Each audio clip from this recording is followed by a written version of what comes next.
Hello बच्चों, कैसे हो आप सभी। आज के इस क्लास में हम आज करेंगे क्वेश्चन जीके के क्वेश्चंस। और ये क्वेश्चंस साइंस के हैं और बहुत ही आसान है। मतलब ऐसा क्वेश्चन है कि जो आप डेली अपने लाइफ में देखते हो आसपास में, उसी से रिलेटेड क्वेश्चन है। तो मतलब ये क्वेश्चन जो है ऐसा नहीं है कि कोई बहुत अच्छा पढ़ा होगा तो वही कर सकता है। इस क्वेश्चन को पढ़ोगे आप और आपके पास थोड़ा सा अगर दिमाग लगाओगे तो क्वेश्चन इतना आसानी से बनेगा और इतना मज़ा आने वाला है ना आज के सेशन में। तो शुरू करते हैं। आज पहला क्वेश्चन हमारा है कि बल का क्या प्रभाव होता है। बल क्या होता है आप जानते हो। बल को इंग्लिश में बोलते हैं फोर्स। ठीक है, बल लगाते हैं तो उसका क्या प्रभाव होता है। पहला कार्य कि गति में परिवर्तन। ठीक है, तो देखते हैं क्या हो सकता है। मान लो कि कोई आदमी साइकिल चला रहा है। ठीक है, मान लो ये साइकिल है ना। देखने से लग तो नहीं रहा कि साइकिल है, लेकिन इसको हम मान सकते हैं कि ये साइकिल है। ठीक है, ओके। बन गया क्या साइकिल? नहीं बना अभी तक। ये सीट हो गई इसकी और ये हैंडल हो गई इसके ना। कोई लड़का साइकिल चला रहा है, ठीक है, और इधर जा रहा है, ठीक है, इस साइड। और आप पीछे से थोड़ा सा धक्का लगाओगे, थोड़ा सा बल लगाओगे तो क्या होगा। अगर इस साइड जा रही है, इस साइड ना, और इसी साइड आप धक्का लगाओगे तो क्या होगा। इसकी इसकी गति में परिवर्तन हो जाएगा। मान लो कि पहले 10 किलोमीटर पर आवर की स्पीड से जा रहा था, ठीक है, और पीछे साइड से किसी ने धक्का लगा दिया तो और तेज हो जाएगा ना। तो 10 था पहले, तो अब कितना हो जाएगा, बढ़ जाएगा। मान लो कि 15 हो गया, ठीक है। तो बल लगाने से क्या हुआ, उस वस्तु की गति में क्या हुआ, परिवर्तन आ गया। ठीक है, उल्टा भी लगा सकते हो बॉल चाहो तो। मान लो कि ये साइकिल है आपका, ठीक है, और ये साइकिल जा रहा है। इसका दिशा हम बदल देते हैं, ठीक है। मान लो कि ये साइकिल जो है आपकी जा रही है इस साइड, है ना। किधर, इस साइड अब, ठीक है, जा रही है इस साइड में। कोई लड़का आया और इसको अपोजिट डायरेक्शन में यानी आगे से धक्का लगाया इस तरह से, ठीक है। बच्चा साइकिल लेके जा रहा था 10 किलोमीटर पर आवर की स्पीड से, और जो बल लगाया गया इसके विपरीत लगा दिया गया आगे से, है ना, इस तरीके से। मान लो 5 किलोमीटर पर आवर की स्पीड से, ठीक है, तो उसकी स्पीड कम हो जाएगी। क्या हो जाएगी, कम हो जाएगी, यानी गति में परिवर्तन हो गया। जो पहले गति थी वो गति अब नहीं रहेगी, या तो बढ़ सकती है या तो घट सकती है। बल लगाने से क्या हो सकता है कि गति या तो बढ़ जाएगी या तो घट जाएगी, यानी गति में परिवर्तन होगा। तो कहोगे बिल्कुल होगा जी। दूसरा है कि दिशा में परिवर्तन, ठीक है। तो मान लो कि फुटबॉल आप खेलते हो, ठीक है। मान लो कि कोई लड़का है यहाँ से ना, और ये लड़का फुटबॉल मारा यहाँ से लेकर के यहाँ तक, ठीक है। और फिर यहाँ पे कोई लड़का खड़ा हुआ है, ठीक है, वो फुटबॉल को लेकर के मार दी इधर से, है ना। तो क्या हो रहा है, देखो आप पहले इस दिशा में जा रहा था, लेकिन यहाँ जब बल लगा तो इसकी दिशा बदल गई। तो बल लगाने से दिशा में भी परिवर्तन होता है ना। अगला है आकृति में परिवर्तन। तो मान लो कि इसको ऐसे समझ सकते हो कि मान लो ये आपके पास में क्या है, पापड़ है। क्या है, पापड़। ऐसा होता है कि नहीं। मान लो ये पापड़ है आपके पास में, ठीक है, गोल सा बिल्कुल पापड़ है, ठीक है। अब कोई बच्चा इसको बीच से पकड़ा और थोड़ा सा बल लगा दिया, ठीक है, तो क्या हो जाएगा, पापड़ टूट जाएगा। क्या होगा, पापड़ टूट जाएगा। पहले ये ऐसा पापड़ था, अब पापड़ कैसा हो जाएगा आपका, छोटा छोटा टुकड़ा में ये कन्वर्ट हो जाएगा, ठीक है। तो आकृति में बदलाव हुआ कि नहीं हुआ। या ऐसे भी समझ सकते हो कि मान लो आपके पास एक कलम है, ठीक है, पेंसिल है, ठीक है, और पेंसिल लिखने के लिए होता है। कोई बच्चा बीच से यहाँ बल लगा दिया तो पेंसिल टूट गया। तो टूट गया तब भी इसकी आकृति में क्या हो गया, बदलाव हो गया, परिवर्तन हो गया। और चौथा है उपयुक्त सभी।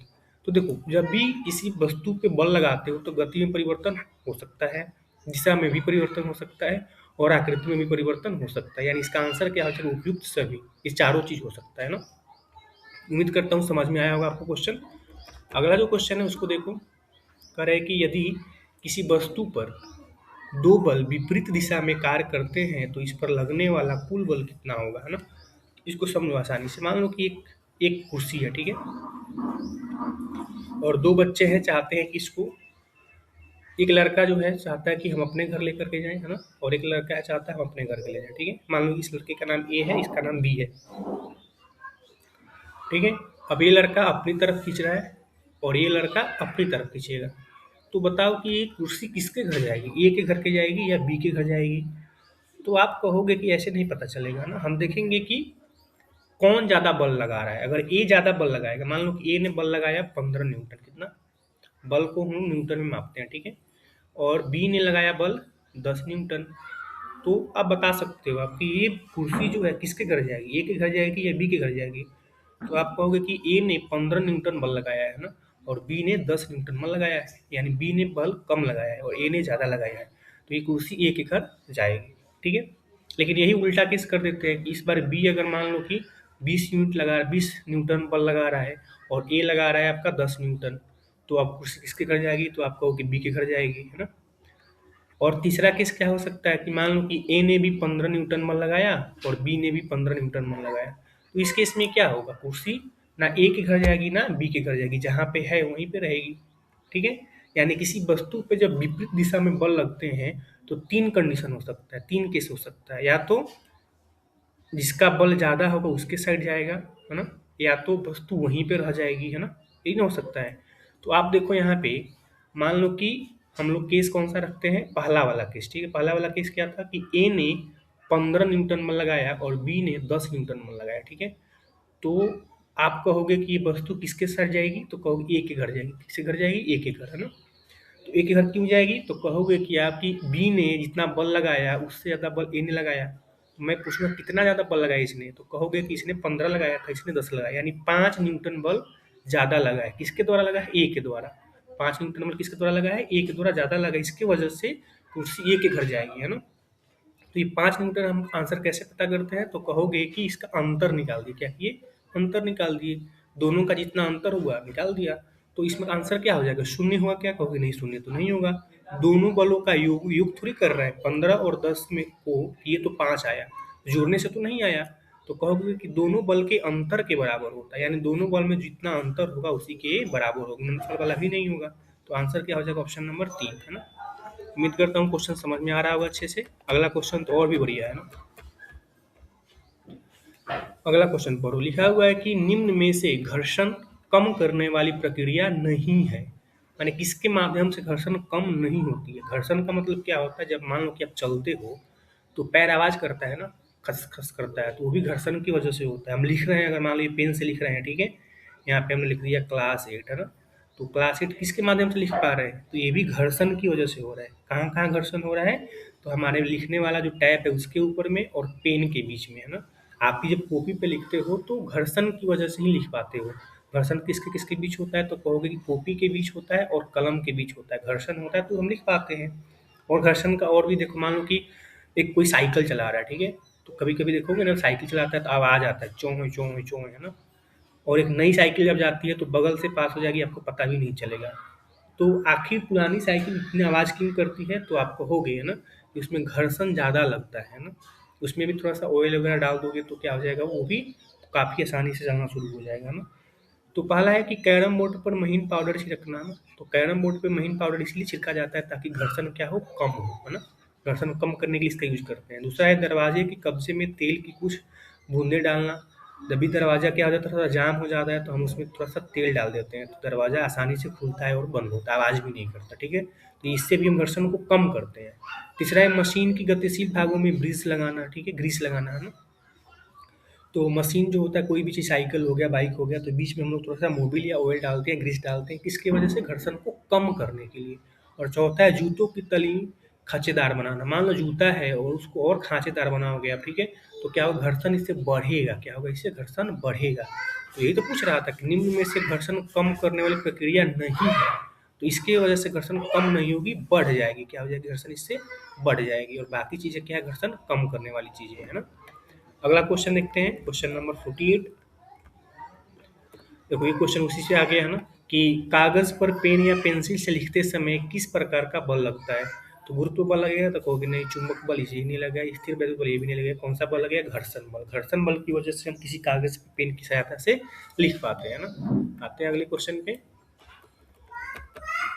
अगला क्वेश्चन, आप इसका आंसर जानते हो कि निम्न में से कितनी से कम आवृत्ति की मानव कान सुन नहीं पाते हैं, यानी कितना से कम होगा तो उसको ह्यूमन यानी मानव सुन नहीं पाते हैं। तो आपको बताया था कि 20 हर्ज से लेकर के 20,000 हर्ज तक अगर है तो इसको मानव सुन सकता है, लेकिन इससे अगर कम है तो, या इससे कम है तब भी नहीं सुन पाओगे, इससे ज़्यादा है तब भी नहीं सुन पाओगे।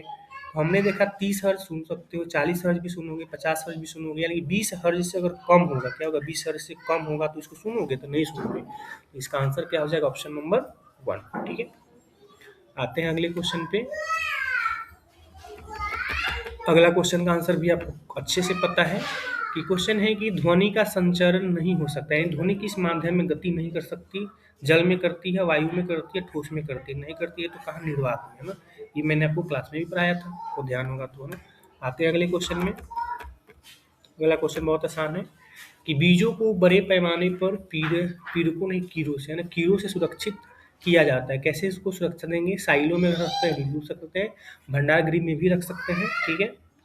अगला क्या है, 2 ऑप्शन और देख लेते हैं। तीसरा में है कि 1 और 2, तो हाँ ठीक है, यही आंसर हो जाएगा तीसरा, है ना। हम लोग साइलों में भी रख सकते हैं और भंडार गृह में भी रख सकते हैं, ठीक है, बीजों को कीड़ों से बचाने के लिए या सुरक्षित रखने के लिए, है ना। अगला क्वेश्चन का आंसर भी आपको अच्छे से पता है, ठीक है। ये चैप्टर फर्स्ट आपका क्लास 8 का आपको पढ़ाया गया था बहुत अच्छे से, आप सभी जानते हो ना। हो रहा है कि सिंचाई की आधुनिक विधियां कौन सी हैं, यानी सिंचाई की 2 विधियां होती है, एक आधुनिक विधि और दूसरी पारंपरिक, यानी जो हमारे पूर्वज इस्तेमाल करते थे वो एक विधि थी, और अभी के समय में जिस सिंचाई विधि का हम यूज करते हैं उसको बोलते हैं आधुनिक विधि। और अभी का जो भी विधि होगा उसमें क्या होगा, पानी पानी कम पानी हम लोग लगाएँगे, है ना? पहले पानी ज़्यादा बर्बाद होता था, लेकिन अब के समय में क्या होगा, पानी को थोड़ा-सा हमें बचाना भी है, ठीक है? तो ढेकली जो है पहले के लोग यूज़ करते थे, चैन पंप भी पहले के लोग यूज़ करते थे, लेकिन ड्रिप तंत्र की बात करेंगे तो ड्रिप तंत्र क्या है, आधुनिक है ना? ये अभी वाला है, ओके? इसका आंसर ये आपका हो जाएगा। अगला है क्वेश्चन, इसका भी आंसर खूब अच्छे से आप जानते हो, कह रहे हैं कि राइज़ोबियम बैक्टीरिया पाए जाते हैं, तो राइज़ोबियम किसमें पाया जाता है? बताया था कि राइज़ोबियम दलहनी पौधों में पाया जाता है ना। तो गेहूँ की जड़ में नहीं भाई, धान की जड़ में नहीं, मक्के की जड़ में नहीं, तो आंसर क्या होगा, फलीदार पौधों के जड़ में। यानी राइज़ोबियम कहाँ मिलेगा, फलीदार पौधों के जड़ में मिलता है, ठीक है। क्वेश्चन नंबर 54 की बात करते हैं। एंथ्रेक्स नामक जीवाणु की खोज किसने की थी? तो इसको आप याद कर लेना, रॉबर्ट कोच ने किया था ना, अलेक्जेंडर फ्लेमिंग ने नहीं किया था, पेनिसिलिन का खोज इसने किया था ना, एडवर्ड जेनर ने अलग किया था और लुई पास्चर ने अलग किया था। तो इसका आंसर क्या हो जाएगा, रॉबर्ट कोच ने, है ना। आते हैं अगले क्वेश्चन पे, क्वेश्चन नंबर 55, है ना। कह रहे हैं कि प्रोटोजुआ से उत्पन्न होने वाले रोग, ठीक है, ये भी बताया गया था कि अतिसार यानी टाइफाइड और मलेरिया जो होता है वो किसकी वजह से होता है, प्रोटोजुआ की तरफ से होता है ना। बाकी जो बीमारियां होती हैं वो। अगला है बिटुमेन का उपयोग किया जाता है, ठीक है। तो वो बिटुमेन जो है शब्द आपके लिए नया हो सकता है, लेकिन इसका ये पेट्रोलियम उत्पाद होता है, ठीक है। और इसका यूज करते हैं हम लोग पेंट और सड़क बनाने में, है ना, बिटुमेन का इस्तेमाल करते हैं हम लोग, ठीक है। अगला क्वेश्चन देख लो आप, इसका आंसर तो खुद कर सकते हो, ठीक। काला सोना किसे कहते हैं, ठीक है। अगर इसमें कोई काला होगा तो बुरा नहीं मानेगा, ठीक है ना। ओके, काला सोना किसे कहते हैं, कोयला को कहेंगे नहीं, पेट्रोल को नहीं, द्रवित पेट्रोलियम गैस को नहीं, तो पेट्रोलियम को बोलते हैं, क्या बोलते हैं, पेट्रोलियम। तो ये पेट्रोलियम है, पेट्रोल नहीं है, ठीक है, दोनों में अंतर होता है, पेट्रोलियम से पेट्रोल बनता है ना। तो काला सोना उसी को बोलते हैं, पेट्रोलियम को, ठीक है। अगला है कि हैजा का कारक क्या है, हैजा किसकी वजह से होता है, तो आप कहोगे कि जीवाणु की वजह से ये होता है, ठीक है। अगला क्वेश्चन है कि विश्व उष्णता का कारण क्या है। विश्व उष्णता का मतलब होता है ग्लोबल वार्मिंग, मैंने आपको बताया था ग्लोबल वार्मिंग क्या होता है अगले क्लास में, है ना। तो CO2 की अधिकता हो सकता है, O2 की अधिकता, ऑक्सीजन ज़्यादा बढ़ जाएगा तो विश्व उष्णता थोड़ी होगी, नहीं होगी, है ना। N2 से A से नहीं होगा, जलवाष्प भी नहीं, ठीक है। तो क्या हो सकता है, CO2 की, अगर कार्बन डाइऑक्साइड बढ़ जाएगा हमारे वातावरण में तो क्या हो सकता है, विश्व उष्णता हो सकता है, ठीक है। अगला क्वेश्चन, इसका भी आंसर आपको पता है, आपके क्लास 8 के एग्जाम में भी पूछा हुआ था ना, कि किसी विशेष क्षेत्र में पाए जाने वाले पेड़ पौधे कहलाते हैं, तो क्या बोलोगे, पेड़ पौधे की बात हो रही है तो प्राणी जात तो होगा नहीं, विशेष क्षेत्र स्पीशीज ये भी नहीं होगा, संकटपन स्पीशीज ये भी नहीं होगा, वनस्पति जात क्या होता है, पेड़ पौधे को भी वनस्पति बोलते हैं, तो उसी से संबंधित है, तो आंसर क्या हो जाएगा, वनस्पति जात, है ना। अगला क्वेश्चन का आंसर आपको अच्छे से मालूम होगा, रेड डाटा बुक में क्या रखा जाता है, नाम ही क्या है, रेड। रेड का मतलब क्या होता है, खतरा, है ना, क्या होता है, खतरा, संकट, है ना। देखते हैं इसका आंसर किस तरीके से निकालते हैं। रेड डाटा बुक में क्या रखा जाएगा, तो ऑप्शन पर हो कि वन्य प्राणियों को रखेंगे क्या इसमें, तो कहोगे बिल्कुल नहीं। संकटपन, आ गया ना, संकट की बात, रेड का मतलब ही क्या होता है, खतरा, संकट, यानी संकटपन स्पीशीज को इसमें हम लोग रखते हैं, ठीक है। तो आज इतना हमने क्वेश्चन किया जीके का, फिर अगले क्लास में कुछ और क्वेश्चन करेंगे, और चलो आज इतना ही रखते हैं फिर, है ना। इसको अच्छे से पढ़ो और ध्यान दो ना। और एक काम करेंगे, क्वेश्चन को आपको होमवर्क में देता हूँ, ठीक है, उसका आंसर आप लोग कॉमेंट में देना मुझे, ठीक है। क्वेश्चन है आपका अगला क्वेश्चन, आसान क्वेश्चन देता हूँ मैं ताकि आप उसको कर सको अच्छे से। हाँ, इस क्वेश्चन का आंसर कर सकते हो, ठीक है। कह रहे हैं कि आहार में आयोडीन की कमी, आयोडीन की अगर कमी हो जाए किसी व्यक्ति को तो उससे कौन सी बीमारी हो सकती है, मधुमेह होगी क्या, फिर मलेरिया होगी, और 2 ऑप्शन और है देख लो। आयोडीन जो होता है नमक में होता है, हम लोग नमक खाते हैं ना आयोडीन वाला, तो हम लोग जो नमक खाते हैं उसमें क्या होता है, आयोडीन होता है ना। तो उसकी अगर कमी हो जाएगी तो क्या बीमारी हो सकती है, तो बताना, मधुमेह होगी, मलेरिया होगी, कि चिकन पॉक्स होगा, कि ग्वाइटर होगा, है ना। तो आपको इसका आंसर, आपको आंसर बताना, ठीक है, क्या होगा इसका, ठीक है। कमेंट में इसका आंसर जरूर देना आपको, ठीक है। एक और क्वेश्चन करते हैं, होमवर्क के लिए आपको देते हैं, उसका भी आंसर आप लोग कमेंट में जरूर देना, ठीक है। क्वेश्चन का नंबर लिखना और कमेंट में बताना, ठीक है। फिर मैं कल अगले क्लास में बताऊंगा कि किसने सही आंसर दिया था, ठीक है। देखो इस क्वेश्चन को मैंने स्टार्टिंग में भी समझाया था आपको, ठीक है, कि किसी वस्तु पर विपरीत दिशा में लगने वाला बल बराबर हो, बताया था ना। देखो सारे क्वेश्चन वैसे ही आ रहे हैं, ठीक है। कोई वस्तु है, बताया था कि कोई टेबल है, कुर्सी है, ठीक है। दो बच्चे इसको ले जाना चाहते हैं, ए ले जाना चाहता है अपने घर पे, बी ले जाना चाहता है अपने घर पे, ठीक है। और दोनों ने बराबर बल लगाया, ठीक है, दोनों ने क्या किया, बराबर बल लगाया। तो आपको बताना है कि इस पे कितना बल लगेगा, 10 न्यूटन लगेगा, 5 न्यूटन लगेगा, 0 लगेगा इसमें, ठीक है। तो आप बता सकते हो, ठीक है। एक और क्वेश्चन करते हैं होमवर्क में, ये आप इसका आंसर खुद से कर सकते हो, बहुत आसान क्वेश्चन है, ठीक है। हाँ, इस क्वेश्चन का आंसर पक्का बताना, ठीक है। हाँ, ये क्वेश्चन आपके समझ के लिए, ठीक है। वाहनों के टायर खांचेदार क्यों बनाए जाते हैं? घर्षण बढ़ाने के लिए, घर्षण को कम करने के लिए, एक और दो दोनों, उपरोक्त में से कोई नहीं। जो वाहन का मतलब होता है, जो ट्रक वगैरह होते हैं, तो उसके जो टायर होते हैं खांचेदार होते हैं, ठीक है। तो खांचेदार क्यों होते हैं? घर्षण को बढ़ाने के लिए होते हैं कि घर्षण को कम करने के लिए होते हैं? इस तरीके से होता है ना। तो आपको बताना है इसका आंसर जरूर देना, क्वेश्चन नंबर 70 का है ना, सभी लोग देना। और अगला क्लास फिर करेंगे हम लोग, ठीक है, ओके।